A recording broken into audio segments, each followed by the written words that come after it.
दोस्तों नमस्कार, जोहार। चलिए जानते हैं झारखंड सूबा की ताज़ा खबरों को, लेकिन उससे पहले अगर आपने अभी तक इस चैनल को सब्सक्राइब नहीं किया तो सब्सक्राइब कर लें, जिससे कि आपको झारखंड सूबा की ताज़ा खबर रोजाना मिलती रहे।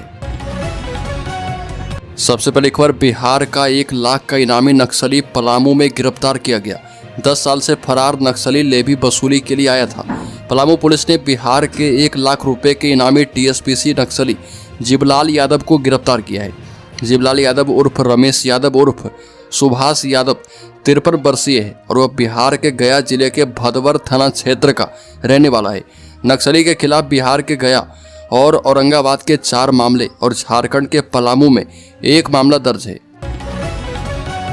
अगली खबर झारखंड के 9 जिलों के लिए ऑरेंज अलर्ट। मौसम विज्ञान केंद्र रांची से मिली जानकारी बता रही है कि राज्य के 9 जिलों में मौसम का मिजाज प्रदेश के अन्य हिस्से के मुकाबले बदला रहेगा। जिन जिलों में मौसम में खासा परिवर्तन दिखने वाला है उनमें रांची के साथ साथ पूर्वी सिंहभूम, पश्चिमी सिंहभूम, सिमडेगा, सरायकेला, खरसावां के अतिरिक्त रांची, बोकारो, गुमला, हजारीबाग, खूंटी एवं रामगढ़ जिले शामिल हैं। अगली खबर बागबेड़ा में जलापूर्ति योजना 8 साल से लटकी। जमशेदपुर के बागबेड़ा क्षेत्र में जल संकट विकराल रूप ले चुका है। स्थानीय लोग बूंद बूंद पानी को तरस रहे। परेशान लोगों ने बागबेड़ा महानगर विकास समिति के बैनर तले जिला मुख्यालय के सामने प्रोटेस्ट किया। प्रोटेस्टर्स ने खाली बाल्टी और बर्तन लेकर पानी की मांग की। अगली खबर गुमला में ऑटो चालकों का चक्का जाम। रोड टैक्स दोगुना होने से नाराज चालक। 3 प्रमुख मांगों पर परिवहन ठप की गई। गुमला में ऑटो चालक संघ ने रोड टैक्स में वृद्धि के विरोध में अनिश्चितकालीन हड़ताल शुरू किया।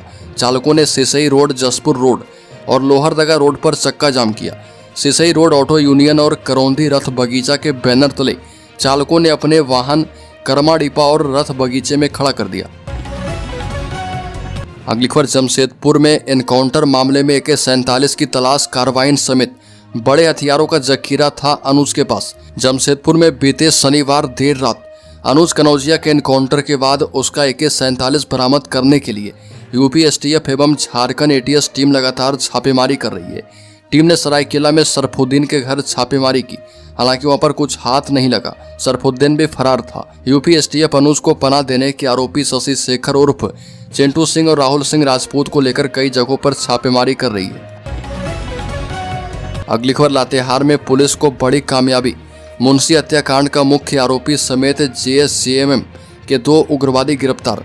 लातेहार पुलिस ने प्रतिबंधित उग्रवादी संगठन झारखंड संघर्ष जनमुक्ति मोर्चा के 2 उग्रवादी को गिरफ्तार किया है। दोनों को जेल भेज दिया गया है।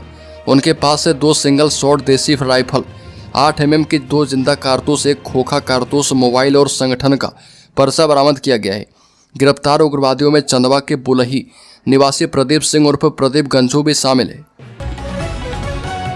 अगली खबर मैट्रिक परीक्षार्थी नाबालिग को भगाने वाला आरोपी धराया। पलामू पुलिस ने 16 वर्षीय नाबालिग लड़की को सकुशल बरामद किया है। साथ ही अपहरण के आरोपी चियाकी निवासी गौरव कुमार को गिरफ्तार कर न्यायिक हिरासत में भेज दिया गया है। घटना 20 मार्च की है। नाबालिग लड़की मैट्रिक की प्रायोगिक परीक्षा देने कन्या उच्च विद्यालय चियाकी गई थी और वह परीक्षा के बाद घर नहीं लौटी। परिजनों ने खोजबीन की। इसके बाद 21 मार्च को लड़की की मां ने पुलिस में शिकायत दर्ज करवाई।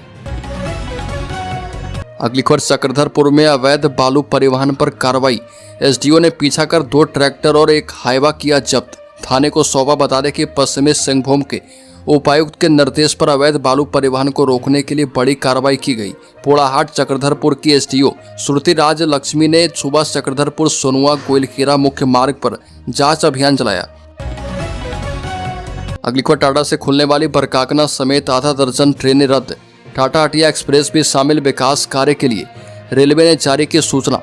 टाटानगर रेलवे स्टेशन से चलने वाली आधा दर्जन ट्रेनों को विकास कार्य के कारण अलग अलग तिथि पर रद्द कर दिया गया और इसमें Tata Hatia express, Jhargram Purulia express, Tata Barkakana express भी शामिल है और इस संबंध में रेलवे ने सर्कुलर जारी कर दिया है।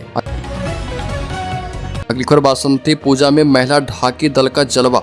कुंडहित के सिंहवाहिनी मंदिर में 551 कन्याओं ने निकाली भव्य कलश यात्रा। जामतला जिले के कुंडहित प्रखंड स्थित सिंहवाहिनी मंदिर में बासंती पूजा का भव्य आयोजन किया गया। इस अवसर पर पश्चिम बंगाल के बर्धमान से आई मां सरस्वती महिला ढाकी दल ने अपनी प्रस्तुति से समा बांध दिया। शिला नदी से शुरू हुई कलश यात्रा में 551 कन्याओं ने हिस्सा लिया। कन्याओं ने कलश में जल भरकर 3 किलोमीटर लंबी यात्रा की। अगली खबर, कराईकेला में मुखिया के बेटे की हत्या। झारखंड के पश्चिमी सिंहभूम में एक सनसनीखेज वारदात सामने आई। कराईकेला थाना क्षेत्र के होड़ा गंदा पंचायत की मुखिया लक्ष्मी गागराई के 25 वर्षीय पुत्र रोहित गागराई की हत्या कर दी गई। रोहित शाम से लापता था। उसका शव चाईबासा रांची राष्ट्रीय राजमार्ग के किनारे स्थित खेत में बरामद हुआ है। मृतक की बाइक मुख्य मार्ग पर मिली और उसके चप्पल और मास्क खेत में पाए गए। अगली खबर, जुलूस के कारण बिजली काटे जाने पर भड़का हाईकोर्ट। हेमंत सोरेन सरकार से मांगा जवाब। रांची में त्योहारों में निकाले जाने वाले जुलूस के कारण 10-10 घंटे बिजली काटे जाने पर झारखंड हाईकोर्ट ने स्वतः संज्ञान लिया। Chief justice MS. Ramachandra Rao और जस्टिस दीपक रोशन की कोर्ट ने संज्ञान लेते हुए राज्य सरकार और बिजली विभाग से जवाब तलब किया। कोर्ट ने दोनों से यह बताने को कहा कि किस नियम के तहत जुलूस निकाले जाने पर 10-10 घंटे बिजली काटी जा रही है।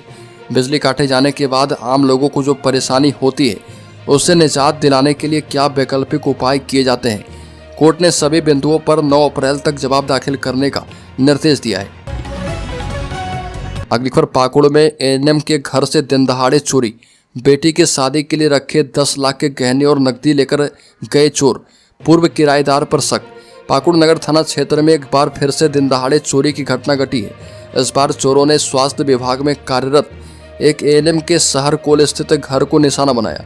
चोर घर में रखे हुए 8 से 10 लाख रुपए के सोने और चांदी के जेवर के अलावा और नगद रुपए लेकर फरार हो गए।